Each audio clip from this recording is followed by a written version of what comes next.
Well, good afternoon, everyone, and welcome to History Reclaim's latest webinar. I'm delighted to introduce today Nigel Biggar, Professor Nigel Biggar, who will be speaking on the subject of reparations, the case against. Nigel is, I'm sure, known to many of you. He was until very recently the Professor of Moral and Pastoral Theology in the University of Oxford. He's now retired from that post, but still very much at work. Nigel is that rare thing, a historian who combines with his study of history a knowledge of philosophy, ethics, and religion. And that's put him in a very strong place indeed to assess some of the most controversial ethical issues in contemporary society.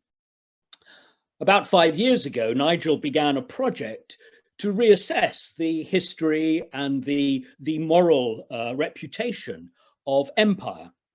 And it drew, almost before Nigel had even begun work on the subject with his colleagues, unwarranted criticism and opposition.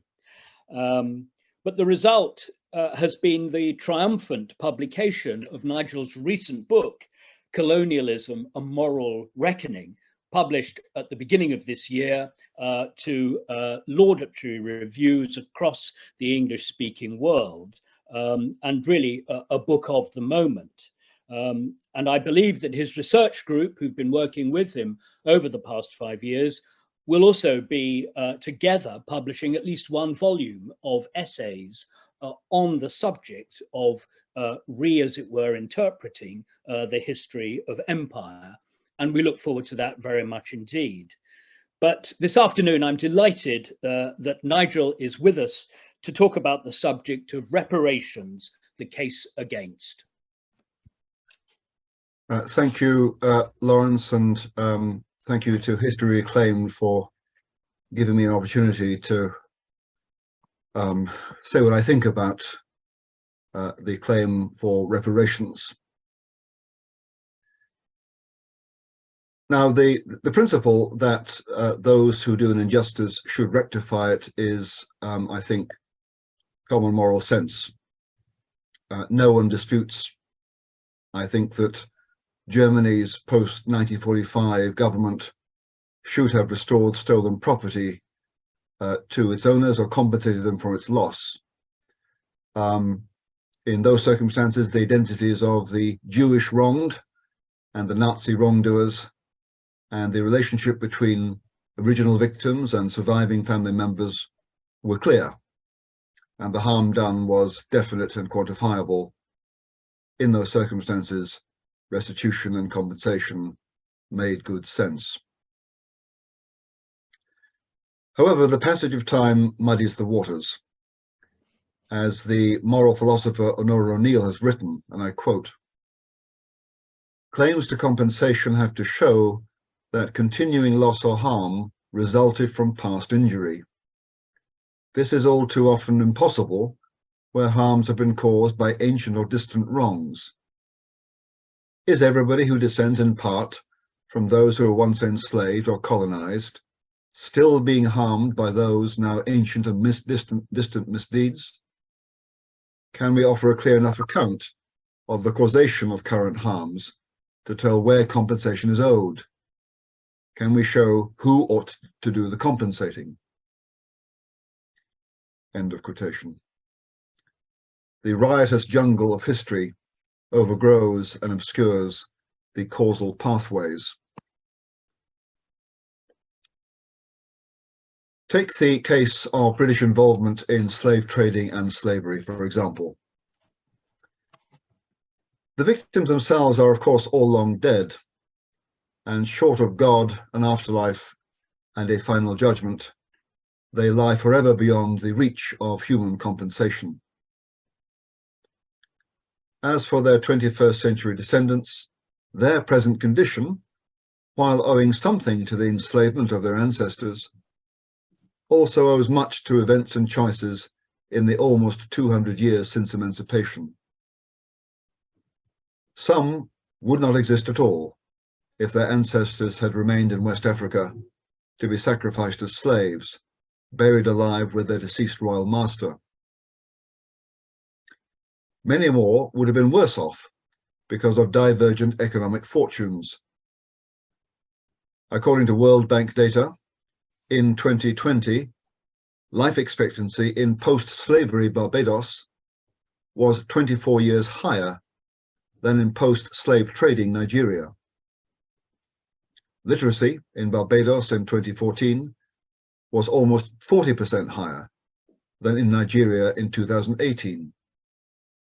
And gross national income per capita in international dollars was 482% higher in Barbados than Nigeria. The Canadian journalist Mark Milkey summarizes the general problem eloquently.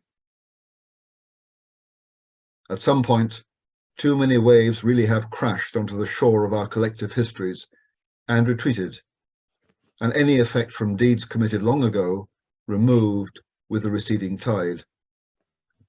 Beyond clear lines of theft to thief, slaveholder to slave, or murderer to those who perished, entire countries and their populations alive today would be caught in impossible calculations if the working assumption for justice is that an act from a distant past can be partly remedied with compensation today, or even that it should serve as the basis for active discrimination between groups today. The further one travels down historical paths long overgrown by the thickets of newer generations, peoples, immigrants, and other possible causes for today's observed effects, the more impossible it is to begin, never mind finish, such calculations. Beyond tight provable links between harm and harmed in recent generations and decades, it is otherwise preferable to avoid the impossible calculations that seek cosmic justice from the dead. Let them and us rest in peace. So, the first problem with the idea of reparations for slavery over 2 centuries ago is that the present condition of the descendants of slaves has been determined by a variety of factors, of which historic slavery is only one, and remote. The second problem is unfairness in the selection of perpetrators. Why should British involvement in slavery be the sole focus? If the historic injustice of slavery is to be rectified, then it needs to be done fairly and across the board. If the British are to be presented with a bill for compensation, then so should the descendants of the inland African chiefs who sold other Africans to the slave traders, as well as the descendants of the Arab slave traders who sold the slaves to the Europeans on the coast. They all profited too, as some Africans admit. In 2018, the novelist Adaobi Trisha Nobani published an article entitled "My Great-Grandfather, the African Slave Trader." And in the article she wrote, "African intellectuals tend to blame the West for the slave trade, but I knew that white traders couldn't have loaded their ships without help from Africans like my great-grandfather. I read arguments for paying reparations to the descendants of American slaves and wondered whether someone might soon expect my family to contribute."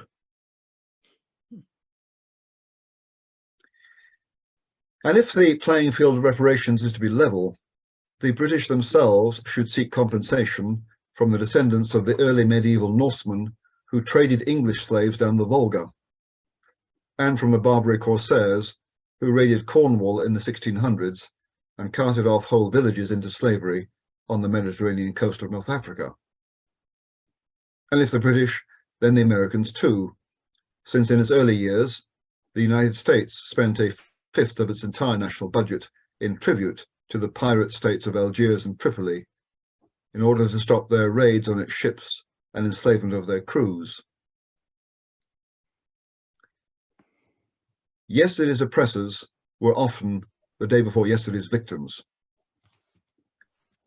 In a letter published in the Times some years ago, a former British diplomat recounted a conversation he had shortly after Nigeria's independence, a conversation with one of the country's new independent rulers, the ruler was pressing the case for Britain to compensate the Nigerians for decades of colonial oppression. After listening politely and intently, the diplomat's turn to reply came. "I entirely agree," he said, "and you shall have your compensation just as soon as we get ours from the Romans."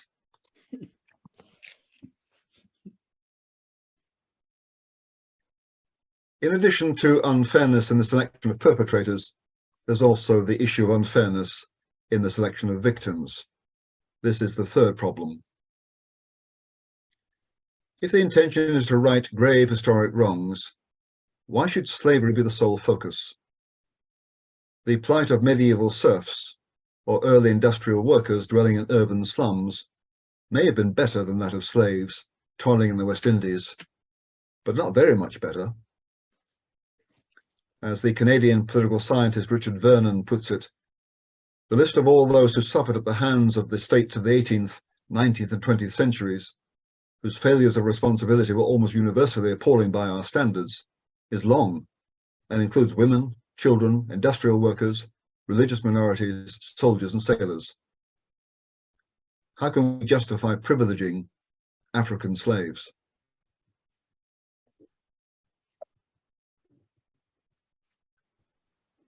A fourth and large problem with the idea of reparations for historic British slavery is the complicating need to factor in historic British anti-slavery.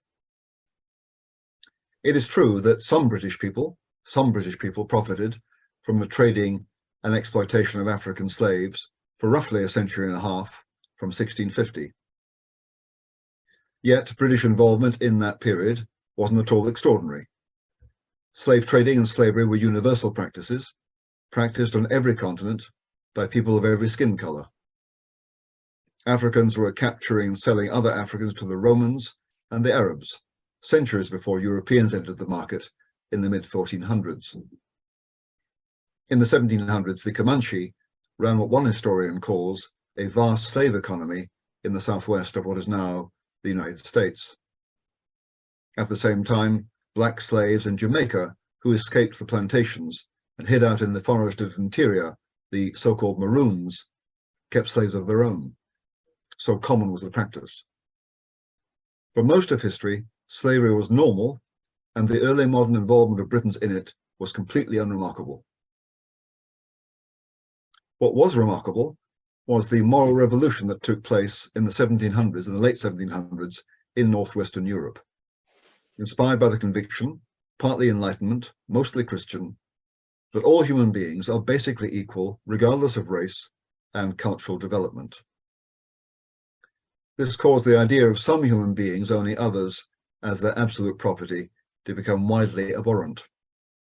Consequently, in 1807 and 1833, Britain was among the first nations in the history of the world to abolish the slave trade and slavery, respectively.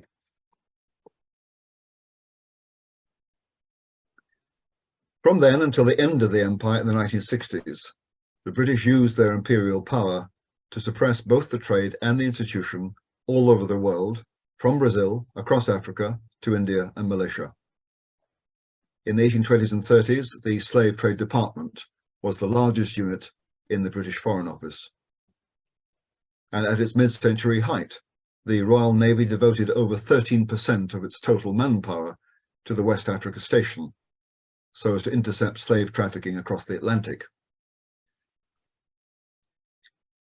The economic historian David Eltis has reckoned that this cost British taxpayers a minimum of £250,000 per annum, which is approximately equivalent to 10% of the UK's expenditure on development aid in 2019.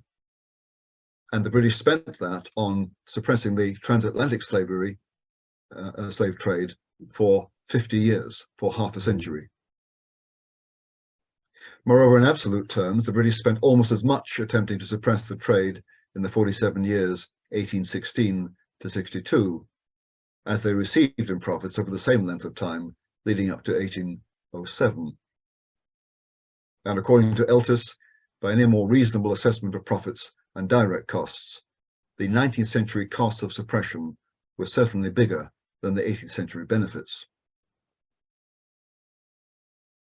The American political scientists Chaim Kaufman and Robert Pape took a broader view.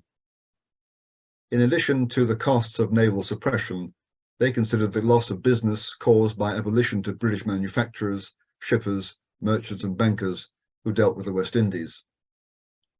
They also factored in the higher prices paid by British consumers for sugar, since duties were imposed to protect free-grown British sugar from competition by foreign producers who continued to benefit from unpaid slave labour. Overall, Kaufman and Pape estimate the economic cost to British metropolitan society of the anti-slave trade effort at roughly 1.8% of national income over 60 years, from 1808 to 67. Although the comparisons are not exact, they do illuminate. In 2021, the United Kingdom spent 0.5% of GDP on international aid and just over 2% on national defence. Kaufman and Pape conclude that Britain's effort to suppress the Atlantic slave trade in 1807 to 67 was, and I quote, the most expensive example of costly international moral action recorded in modern history, end of quote. And remember, all the figures I've just quoted refer to the suppression of the slave trade across the Atlantic only.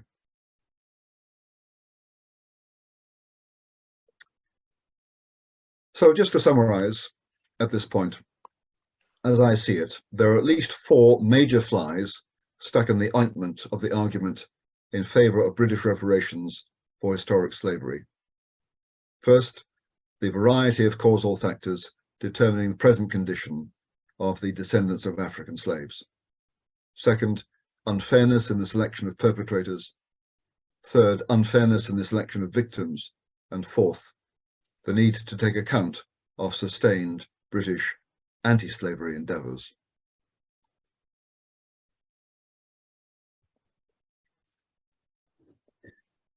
These issues hardly make an appearance in Sir Hilary McD. Beckles' case in Britain's Black Debt, Reparations for Caribbean Slavery and Native Genocide. This book presents itself on the back cover as the first scholarly work that looks comprehensively at the reparations discussion in the Caribbean. A Barbadian historian, Sir Hilary chairs the CARICOM Reparations Commission. Beckles' general view of British colonialism is expressed in his description of it as a criminal enrichment project, and of its known features as its terrorism of adults and ruthless exploitation of children, its maddening material poverty, and the racial brutality it bred within the prison known as the plantation. He claims that from the West Indies, the British exported the financially successful model of African enslavement to the rest of the colonized world. And he refers to Queen Elizabeth II's apology in 1995 for, and I quote, the genocidal activities committed by the British in New Zealand.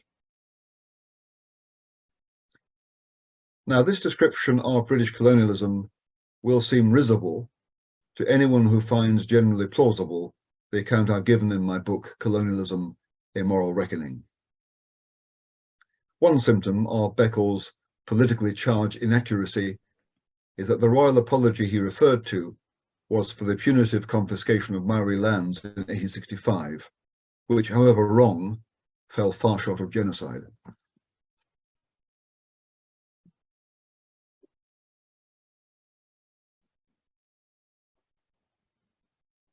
Against the claim that Africans themselves were deeply implicated in the slave trade, Beckles argues that they never reduced, and I quote, subordinate workers, political prisoners, and others subject to criminal punishment to the legal status of non-humans, perpetual property, and reproductive chattels. He argued that this is the classic divide and rule defense in which victims are blamed for their victimization, that the majority of African leaders over time opposed the slave trade, and for this they were destabilized and destroyed, and that African chiefs were forced to raid for slaves under pain of attack and enslavement themselves. In response to all these claims, I observe that the West African custom of burying servants alive with their deceased master does rather imply a view of them as violently disposable property. I observe that to blame African slave traders is not to blame African slaves. I observe that there are no historical grounds for the claim that African chiefs generally opposed the slave trade, and that while it is possible that some chiefs felt themselves compelled by Europeans to raid for slaves, many of them were engaged in slave raiding and trading for centuries before Europeans arrived on the scene. I raised Hilary Beckles' claim that most African chiefs had opposed the slave trade, and that those who collaborated did so under duress, with Professor Kenneth Morgan, a British economic and social historian of the transatlantic slave trade and author of Slavery and the British Empire, published by Oxford University Press in 2007. He replied, and I quote, "I have never seen any African historian support such a view." The Beninese historian Abiola Felix Iroko substantiated Morgan's report when he said in 2020, and I quote, "When the slave trade was abolished, Africans were against abolition. King Kosoko of Lagos was against abolition at the time. Of those who were sold and had offspring, some returned home and became in turn slaveholders and bought slaves for their correspondents who remained in Brazil. Africans resumed this trade after abolition." The fact that, faced with the claim of African complicity, some West African states have withdrawn their support for the reparations movement might be because of their recognition of the truth, rather than because of Western intimidation, as Beckles speculates.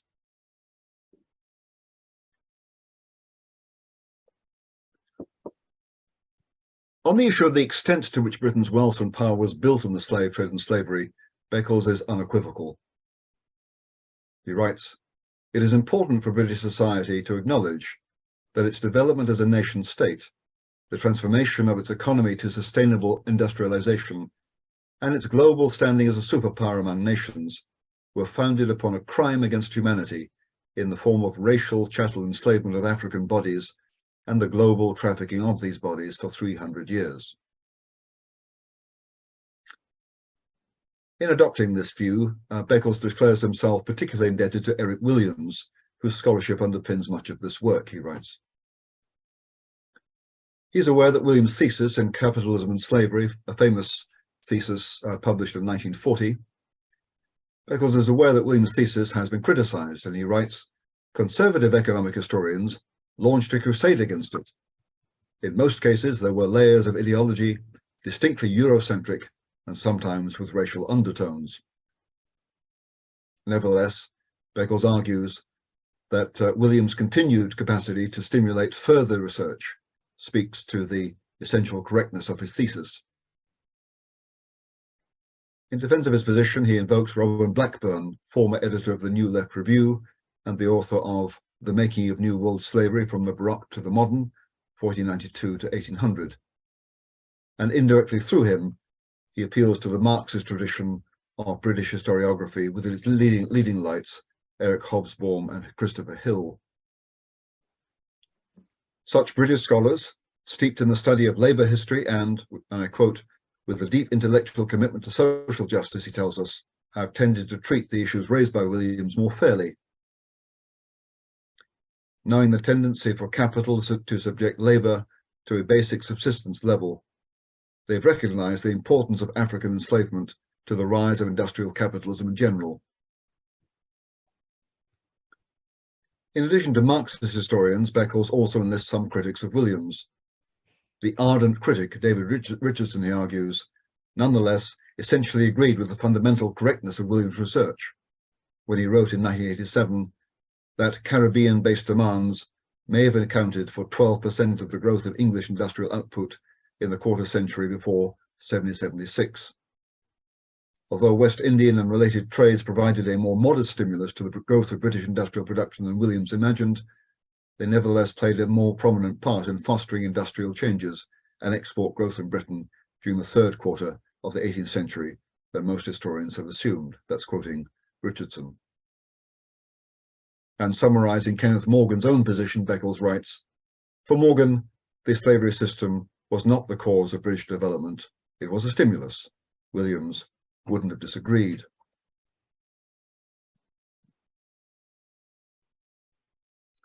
Beccles' argument here is riddled with problems. First of all, he does not engage with the conservative economic historians who disagreed with Williams and whom he quotes. Indeed, doesn't even name them. Instead, he airily and summarily dismisses their views as distorted by political ideology, unlike his own, and by racism. Second, the work of recognized experts on transatlantic slavery, such as David Eltis, Seymour Drescher, and David Bryan Davis, appear in his bibliography, but receive no mention at all in the text.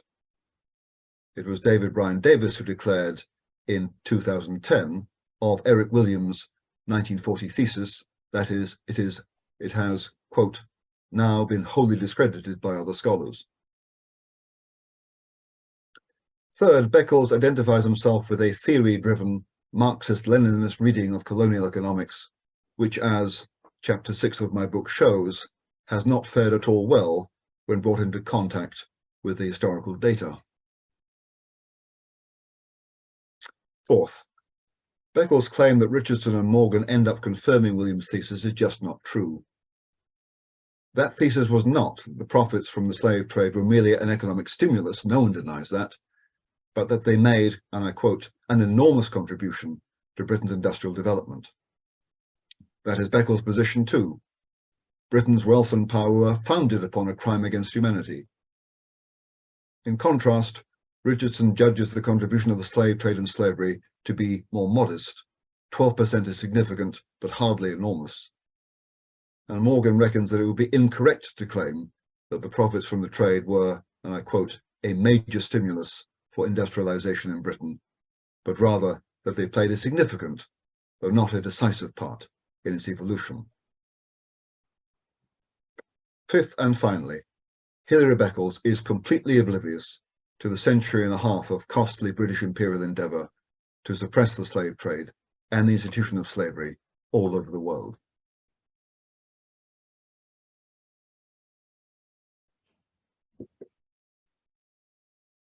Calls for reparations are gathering steam in Britain in 2023. In April last month, Laura Trevelyan announced that she is doing penance for the sins of her slave-owning ancestors by giving £100,000 to an economic development fund in Grenada. Having left the BBC to be free to speak her mind on the issue, she began her campaign by challenging King Charles to apologise for William III's investment in the slave-trading Royal African Company in the 1690s.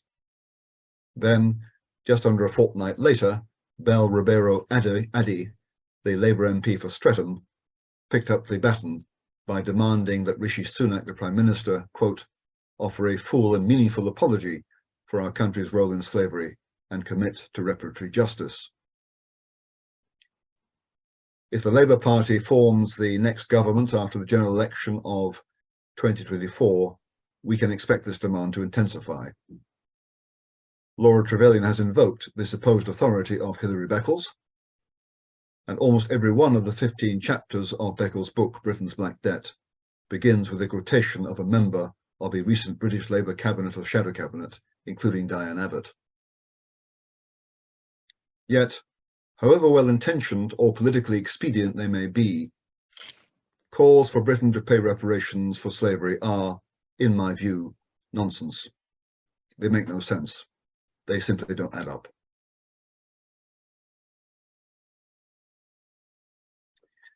Notwithstanding the implausibility of Beccles' case with regard to reparations for slavery, I don't mean to say that there are no colonial cases closely analogous to that of the Nazi theft of Jewish property. That's to say, where it's clear that a just law treaty was broken, what right was violated, who held that right, who are the descendants of the right holder, and who should make good the loss. In such cases, reparation or compensation would make sense.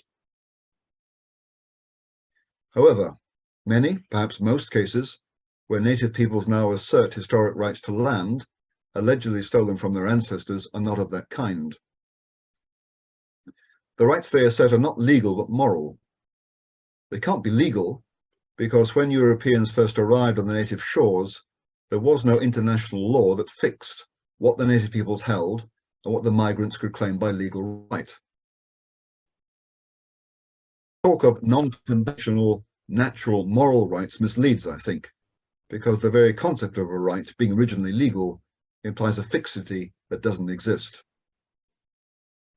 I note that the American philosopher David Lyons agreed with me on this when he wrote that moral rights to land are inherently unstable or variable with circumstances, and that when migrants land on the shores of a native people, what share of goods the former may justly claim and what the latter justly owe is not determinate. To quote him, one cannot have to take. Property rights themselves are not just their exercise or contents, are relative to circumstances. End of quote. For that reason, I myself prefer to avoid talk of rights altogether in such circumstances and to talk of justice instead, because justice clearly varies according to circumstance. What's just in an abundant environment with a small population is not just in the same environment with a large population or depleted resources. Entitlements are sensitive to circumstances. And the very same act of snatching that is unjust in one set of circumstances may not be unjust in another.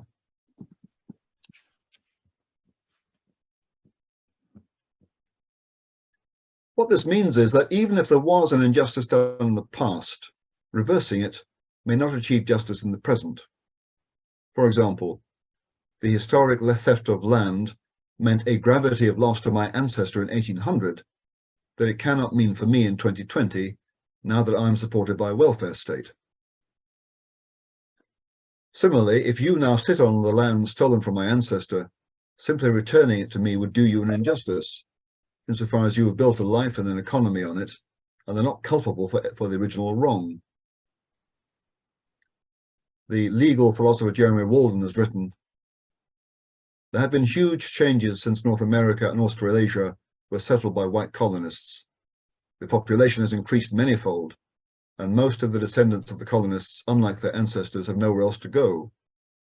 The changes that have taken place over the past 200 years mean that the costs of respecting primeval entitlements are much greater now than they were in 1800. What's more, trying to respect alleged primeval entitlements by rolling time backwards and restoring Aboriginal land and self-government doesn't always benefit the natives. Some in Canada argue that such a policy continues to, and I quote, keep natives isolated and dependent, thus perpetuating existing social pathologies, and has resulted in a large amount of corruption where powerful families siphon off most of the resources while the majority remain mired in poverty and social dysfunction.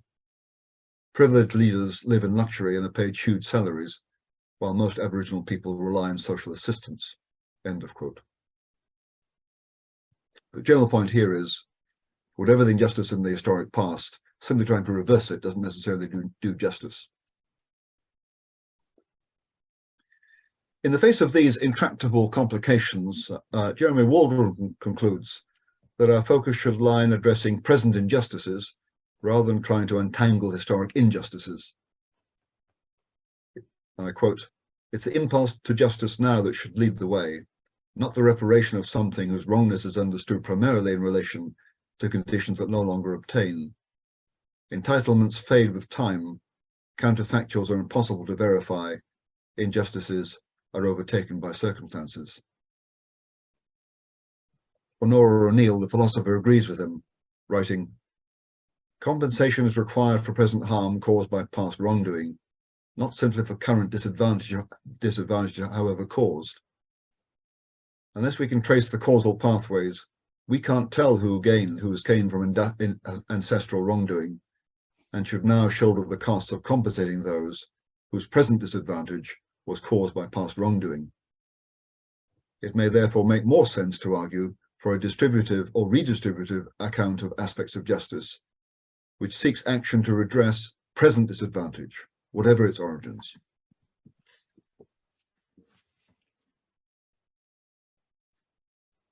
So to sum up briefly,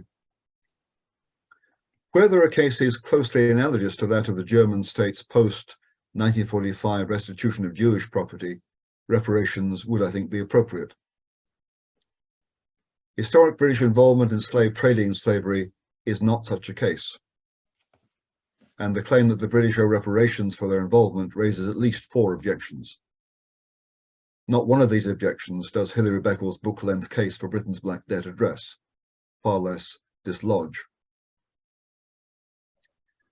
Reparations by the British state for slavery don't make good sense. For sure, as a generally and comparatively wealthy people, the British do have a moral duty to use some of their wealth to support those less fortunate themselves. Since the British cannot save the whole world, they have to choose which parts to help. Historical association is one reasonable criterion for their choice. So, by all means, let Britain give aid to former colonies in the West Indies, but not reparations. Thank you very much.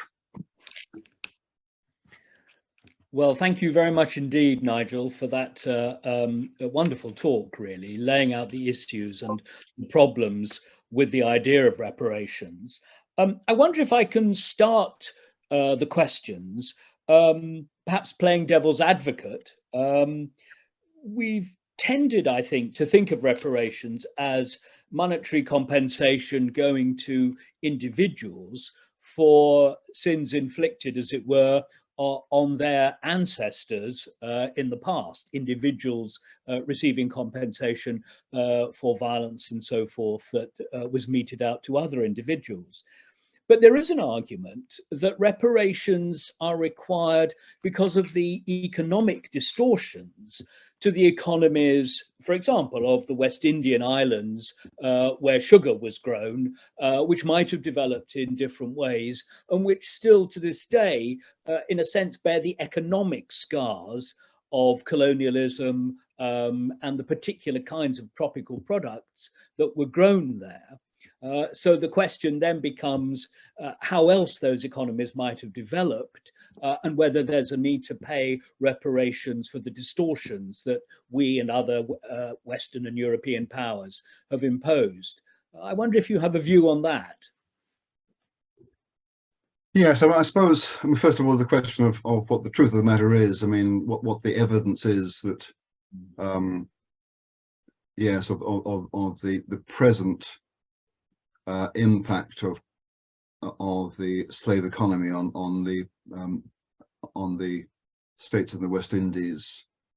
I myself find counterfactual speculation unhelpful, really, because I mean, you know, there's no kind of limit on speculation and imagination of what could have happened. But we have to deal with what did actually happen for a number of for whatever reason. I suppose I'd say yes, it may well be that that the period of the slave plantations does still have present effects and which can be identified. But I'd also say, and this obviously goes back to the first objection, that all sorts of other causes have intervened too. And it does seem, from the World Bank data I presented, that for whatever reason, the average Barbadian is rather better off, according to certain measures, than the average Nigerian. So the average descendant of slaves in Barbados is rather better off than the average descendant of some in Nigeria who were in the business of slave trading and slave raiding. So I'm still inclined to say, okay, well, if colonial, yes, if the slave economy still impresses the present economy of West Indian states, and if this is a problem, of course, I mean the development of mining in South Africa through European and British finance during the colonial period still impresses South Africa, but it actually advantages South Africa, which depends to I think rather 10% or more of South Africa's economy depends on mining there. But if the effects are deleterious, then that would be one reason for British aid to be directed at dealing with those effects in that place, and that's a good thing to do. I just don't think that paying reparations is the best way to think of that, because of the complicating factors. Indeed, thank you very much for that. A question has come in really asking you, it's almost a legal question, irrespective of the arguments for and against reparations, is there an international body, a court, or some other legal mechanism that could actually force the payment of reparations? Or are we simply in a void here and dependent upon the goodwill of some nations towards others? So I'm not a lawyer. I have no doubt that there are some who want there to be such a court. Whether it is or not, I don't know. If there is, I would object to it, and I'd be surprised if the UK signed up to it, because I think, of course, there are nations who would like a court to give an adverse judgment against the UK and other European states, and to declare these states to be in violation of the law in failing to pay reparations. But given my view of reparations, that would be a poor judgment on the part of the court, and I think it'd be unwise to subscribe to such a court's to accept such a court's jurisdiction. Yes, and another question has come in, rather like those points you made right at the beginning. Someone asked this: many slaves, thousands, were transported not westwards but eastwards in the 18th and 19th centuries from Africa by Arab traders to India, and indeed makes the point that the East India Company apparently set up asylums for African children who had been transported across to Bombay in the mid-19th century. And the questioner wonders really why there hasn't been a similar set of claims made against Arab countries and against really the whole industry of Arab trading in slaves, which goes back much further, is of much longer a descent than Western trade across the Atlantic.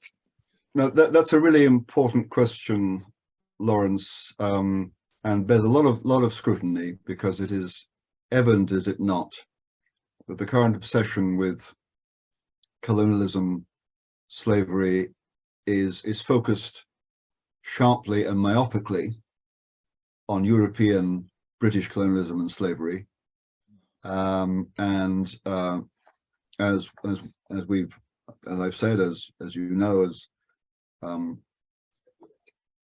could be widely known, slavery was a universal institution, and black people and red-skinned people and yellow people are involved in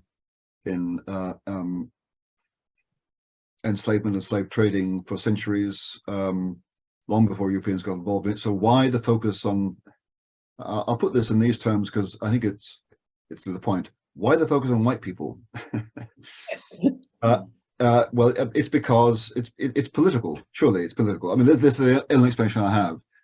It's because partly because lots of people in Britain and America and Australia and Canada are liberal, and their consciences are sensitive, and they are susceptible of being made to feel guilty about these things, and guilty people then can be manipulated into doing things like giving money or approving affirmative action or whatever it is. So I can only historically, when you put British involvement in slavery in context, both in terms of what everyone else was doing, and in terms of the subsequent 150 years of British anti-slavery, it's British involvement is unremarkable. British anti-slavery is remarkable, but that's not the focus, because British slavery is completely taken out of both those contexts. Why is it done? The question we need to answer is, why is that so? Why is that done? And why? I mean, I've just spoken to a journalist who's been doing research on the number of local councils in Britain who are busy spending public money on discovering what connections various people and statues and institutions had with slavery. I have no objection to that as such, except I'm wondering, why is no one interested in the connection of people and institutions with anti-slavery? Again, that needs to be asked. It needs to be asked and answered. And the only answer I can think to give is political. History doesn't support it, and we need to be, we need to challenge this unfair focus, I think. Yeah. I wonder if I can ask a sort of a technical question, which is really back to the Williams thesis, really. What's always interested me, and is a problem to me at least, is that very much of the work that Williams did and others of his supporters have done is really essentially saying that Britain was, to some degree, made richer by the trade in slaves and much more the profits of sugar, although most of those profits actually stayed with the owners of the plantations in the Caribbean. But nonetheless, one can obviously see that to a small degree enriched the country. The problem always comes for me when you think about the next stage of the argument, which is about the Industrial Revolution, industrialization, because the people who that process depended upon were largely, as it were, provincial. They were not involved in the slave economy. The issues are about technology. They're about small networks of capital formation in provincial towns, largely non-conformist, when most of those who owned slaves were in fact Anglicans in the Church of England. It's as if there's an entirely different sociology, which is really behind the industrialization of Britain from the late 18th century. And although it has a wealthier market for its goods, to a small degree, because of the profits of sugar and slavery, in many ways, there is no relationship between what's going on in the Atlantic world and, as it were, what's happening in places in provincial Britain in the North and the Midlands from the 1780s onwards. And the attempt to bring them together was always a kind of rather vague correlation in Williams's work. But there's nothing positive behind it. I just wondered what you thought. So, Lawrence, I'm not an economist. I'm not an economic historian, and I depend on what I read here. And so, you know, there are people around. There are some academics who still rate Williams' thesis. My perception is they tend to be Marxist. And from my reading of various authorities on colonial economics, who are not Marxist. I'm thinking of David Fieldhouse's book, and then Tatanka Roy. The impression I have is that Marxist-Leninist colonial economics is determined by theoretical axioms, and actually it doesn't really fare well when it hits empirical data. Now that's that's what I've read. It makes sense to me, and I've read it more than once. So I'm inclined, because I'm not a Marxist, so I'm inclined to be skeptical of Marxist theses. And but you know, whether to what extent Britain's wealth today was derived from the profits made from the sugar plantations of the West Indies, and that's an empirical question.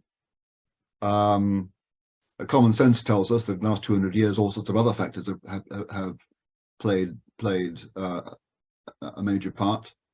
But certainly the economic historians I've read, and I cited David Richardson and Kenneth Morgan, and David Bryan Davis too. They think the contribution of the slave plantations to Britain's industrialization was modest, not decisive. But you know, but heavens above, I mean, our present wealth is built on all sorts of sins. I mean, think of the exploitation of white British workers in the industrial slums of Victorian cities, or the exploitation of serfs. I mean, I'm afraid, folks, that everything we've built is built in part on sin. Get used to it. Yes. I mean, Yeah. Well, indeed, of course. It's certainly come up recently, the number of Oxbridge colleges who've suddenly discovered, or thought they might discover, something connecting them with slavery, who seem oblivious to the fact that for centuries they've taken rents from the poor who laboured as labourers on the land in this country. yeah. And seem not to understand that that might also be problematic if you're looking for problems in the past.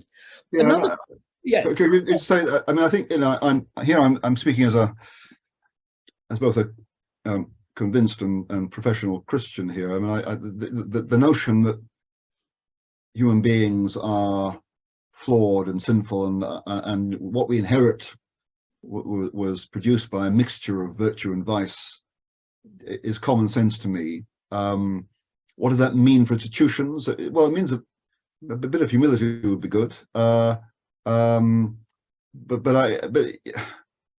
the kind of messiness of human history, and given the variety of factors that come in to change history's direction, trying to undo the past, I just think is impossible. But aware of our good fortune, and aware of the fact that some of the lucre that our institutions were built on was more or less filthy. Let's resolve to use the resources we have inherited well and charitably. That, I think, is the lesson. So let's look at let's humbled by our morally mixed past, let's resolve to be as virtuous as we can in the present. Yes, which it actually then coincides with another question which has come in, which is about modern slavery and about slavery all over the world today. I think the estimates are something like 40 million people labor as forced labor in different ways across the globe, and who knows, it could be more than that. And in a way, you've dealt with this, but I think it's worth pressing. I mean, those who want reparations for slavery, do they talk, as it were, about an acceptable outcome being more action on the part of Western nations involved in Atlantic slavery to try to end modern slavery? I mean, that would be an interesting argument, that, as it were, we should use resources to try to end slavery today. Or is the argument always were compensation for past sins 200 years ago? So I have two thoughts on that. The first thought goes back to the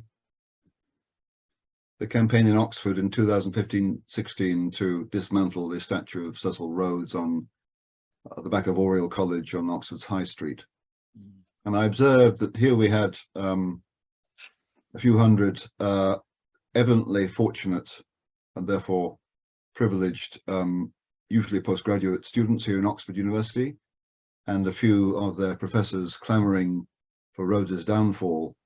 Meanwhile, in South Africa, where Rhodes made his money, Jacob Zuma, on behalf of the ANC, was busy looting the state for private purposes and building himself palaces.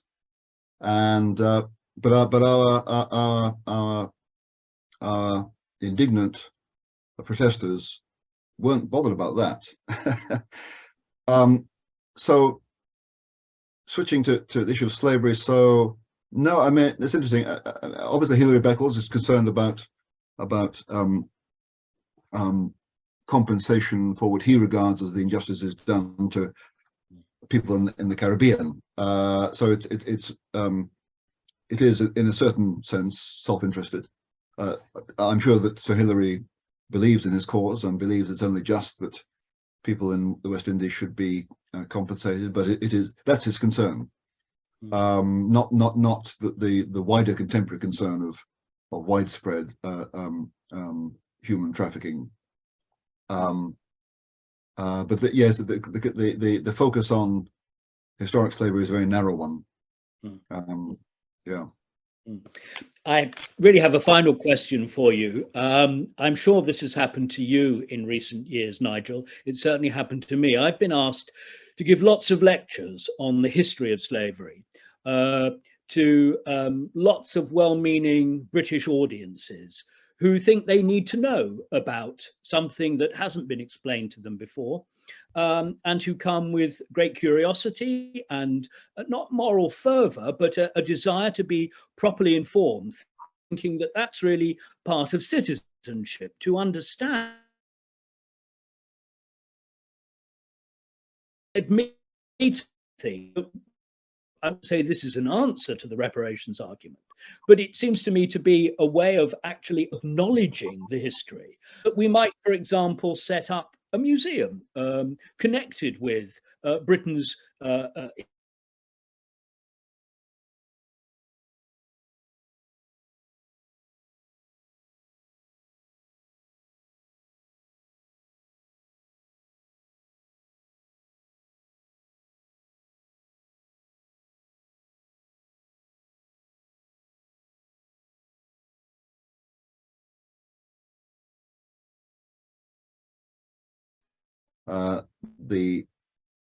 the involvement of slavery on the part of some of their ancestors. I've been skeptical because I can't remember a time when I didn't know about it.